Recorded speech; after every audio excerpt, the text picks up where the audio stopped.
사도신경으로 신앙 고백하시겠습니다. 전능하사 천지를 만드신 하나님 아버지를 내가 믿사오며 그 외아들 우리 주 예수 그리스도를 믿사오니 이는 성령으로 잉태하사 동정녀 마리아에게 나시고 본디오 빌라도에게 고난을 받으사 십자가에 못 박혀 죽으시고 장사한 지 사흘 만에 죽은 자 가운데서 다시 살아나시며 하늘에 오르사 전능하신 하나님 우편에 앉아 계시다가 저리로서 산자와 죽은 자를 심판하러 오시리라. 성령을 믿사오며 거룩한 공회와 성도가 서로 교통하는 것과 죄를 사하여 주시는 것과 몸이 다시 사는 것과 영원히 사는 것을 믿사옵나이다. 아멘. 오늘 함께 보실 말씀 신명기 20장 10절부터 14절까지 말씀입니다. 제가 가진 구약성경 293면에 있습니다. 구약성경 293페이지 신명기 20장 10절부터 14절까지 말씀입니다. 신명기 20장 10절부터 14절입니다. 네가 어떤 성읍으로 나아가서 치려할 때에는 그 성읍에 먼저 화평을 선언하라.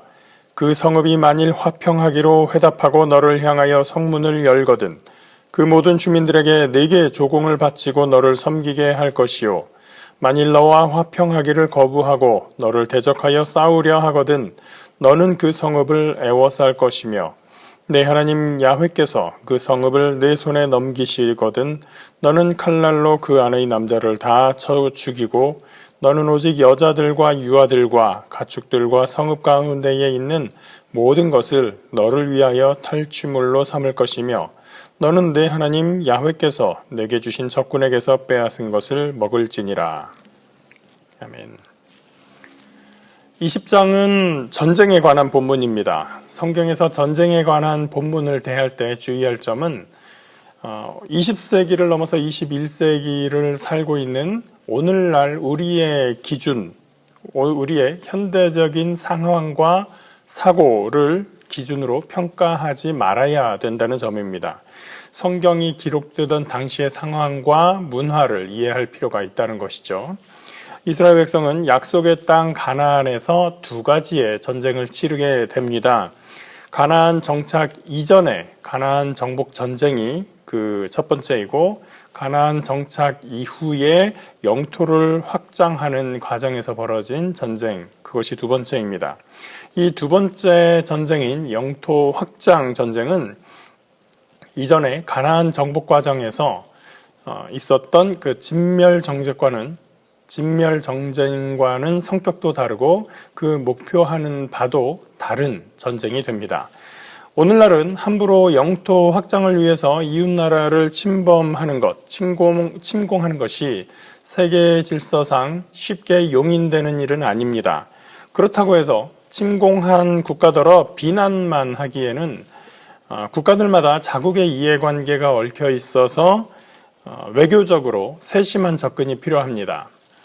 이를테면 러시아가 우크라이나를 침공한 것이 주변 국가로서는 용납할 수 없긴 하지만 그러면서도 선뜻 침공당한 우크라이나를 군사적으로 원조하지 못하는 것은 러시아와의 무역관계라든지 러시아 안에 거주하고 있는 자국민들의 안전 확보 이런 일들이 많이 얽혀져 있기 때문입니다. 또 예를 들면 향후의 아시아 정세에서도 걱정되는 것들이 있는데요. 일본이 군사대국으로 확장하려는 그런 의도를 계속해서 내비치는 문제라든지 중국이 대만을 군사적으로 곧 점령할 것 같은 분위기를 내는 것, 이런 것들이 우리나라를 포함해서 주변 국가를 굉장히 긴장시키게 하고 있습니다. 세계 경찰을 자처하는 미국은 막강한 군사력을 바탕으로 또 경제력을 바탕으로 어느 나라에 대해서 경제 제재를 한다 혹은 군사 지원을 한다 이런 것들을 주체적으로 밀고 나갈 수 있겠지만 우리나라를 비롯해서 다른 어떤 나라도 함부로 타국에 대해서 제재한다든지 어떤 군사적 공격을 감행한다든지 그런 것을 섣불리 할 수는 없는 입장입니다. 더구나 우리나라는 수출이 국가 경제의 기반을 차지하고 있기 때문에 일본이나 러시아나 중국이나 이런 나라들에 대해서 섣부르게 편들거나 혹은 적대시하기 어려운 사정에 있습니다. 그랬다가는 수출길이 막히고 국가 경제가 심각한 위험을 초래할 수 있기 때문에 매우 정교하고 사려 깊은 조치가 필요한 것이죠. 그래서 오늘 성경 본문과 같은 고대의 전쟁을 다룰 때는 현대적 가치 판단을 잠시 유보한 상태에서 본문을 대할 필요가 있다는 것이죠. 13절 이하에 보면 모든 남자를 죽이고 여자들과 유아들과 가축을 탈취물로 삼으라고 하고 있는데, 이는 고대의 가치관 아래에서 전쟁의 기본 과정이라는 것을 이해해야 됩니다. 혹시 기억하시겠지만 러시아 침공군, 러시아 군인들이 우크라이나에 침공해서 거기에서 주민들을 약탈하고 이런 모습들이 있었는데, 세계에서는 각국은 그런 러시아군의 행태에 대해서 굉장한 비난을 퍼부었습니다. 그러나 고대의 전쟁은 그렇지 않았다라는 것을 알 필요는 있다는 것입니다.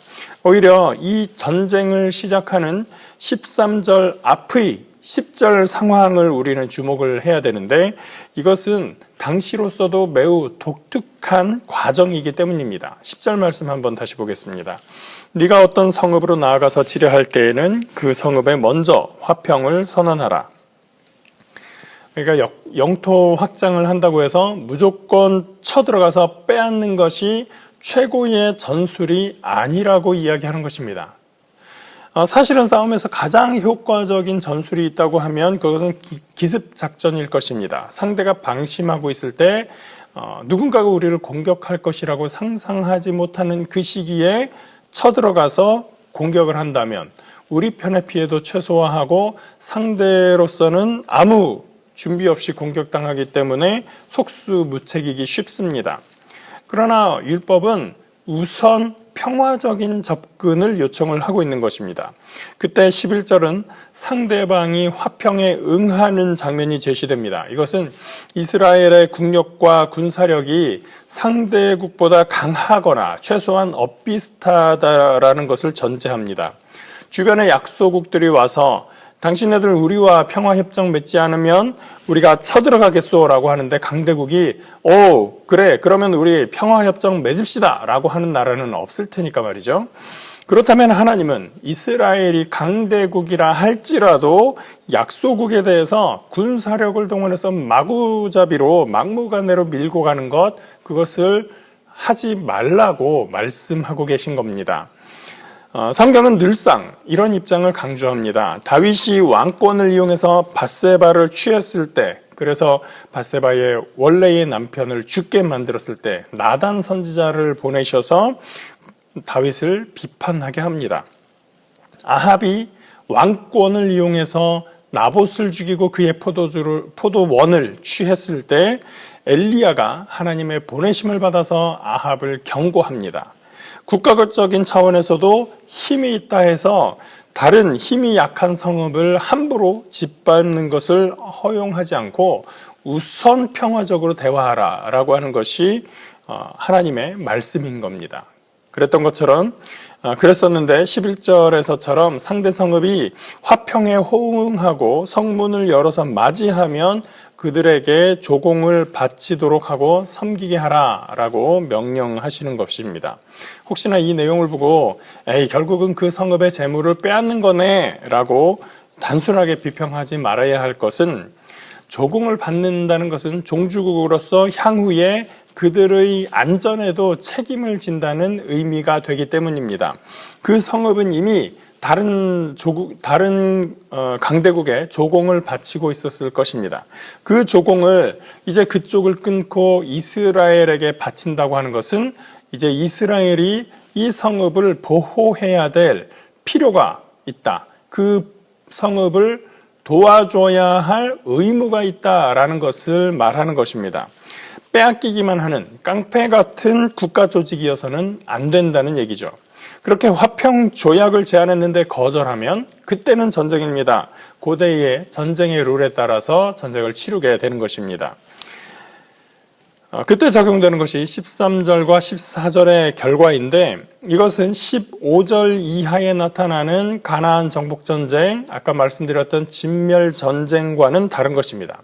한편 10절에서 화평을 선언했음에도 상대 성읍이 이에 저항하여 13절의 전쟁이 치루어지게 되더라도 그 성읍을 완전히 초토화하는 것은 금지사항입니다. 19절 20절입니다. 너희가 어떤 성읍을 오랫동안 에워싸고 그 성읍을 쳐서 점령하려 할 때에도 도끼를 둘러 그곳의 나무를 찍어내지 말라. 이는 너희가 먹을 것이 될 것임이니 찍지 말라. 들의 수목이 사람이냐? 너희가 어찌 그것을 에워싸겠느냐? 다만 과목이 아닌 수목은 찍어내어 너희와 싸우는 그 성읍을 치는 기구를 만들어 그 성읍을 함락시킬 때까지 쓸지니라. 어떤 성읍을 공격한다고 해서 그 성읍이 먹을 것조차 없게끔 완전하게 없애버리는 일은 하나님이 특별히 말씀하셨던 그 진멸전쟁이 아닌 이상은 해서는 안 된다는 얘기죠. 전쟁과 승리의 기분에 취해서 무조건적으로 약탈하고 난장판을 벌여서는 안 되는 겁니다. 적군의 군인으로 싸우는 남자들을 제외하고는 여성들이나 아이들, 가축들을 보존해야 하는 것은 물론이고 그 성읍에 있는 나무들, 특히 그 과실을 제공하는 나무들도 보존해줘야 되는 것입니다. 특별히 이 과실 나무들은 식량의 공급수단이기 때문에 함부로 자르거나 상하게 해서는 안 됩니다. 사실 전쟁이라는 극도의 긴장 상황에서 이거저거 따진다는 것은 만만한 일은 아닙니다.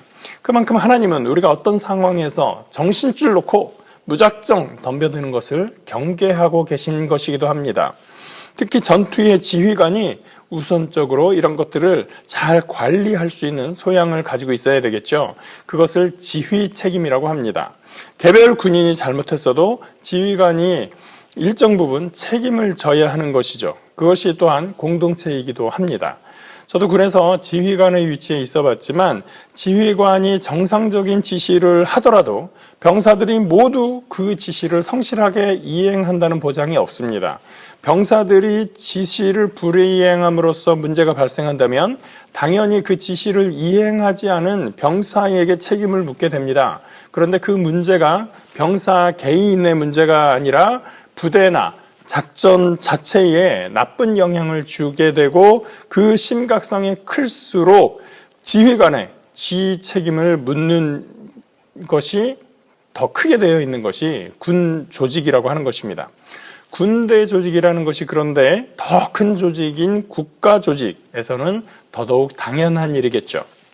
게다가 지휘관이 제대로 지휘를 하지 않았다. 아예 지휘관이 지휘 자체를 잘못했거나 아예 지휘를 하지 않았다라고 하면 그 지휘 책임은 더욱더 크다고 할 것입니다.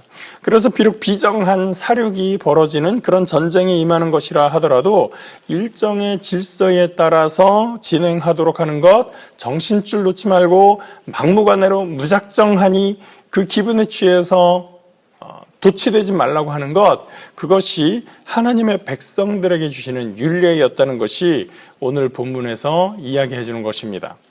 다른 사회는 잘 모르겠지만 한국 사회는 우리 인생을 전쟁으로 종종 비유합니다. 인생은 전쟁이다라거나 사업은 전쟁터라거나 또 누군가를 밟고 일어서야 하는 경쟁 사회라거나 하는 이런 식의 싸움, 전투와 같은 비유를 많이 이야기하는데요.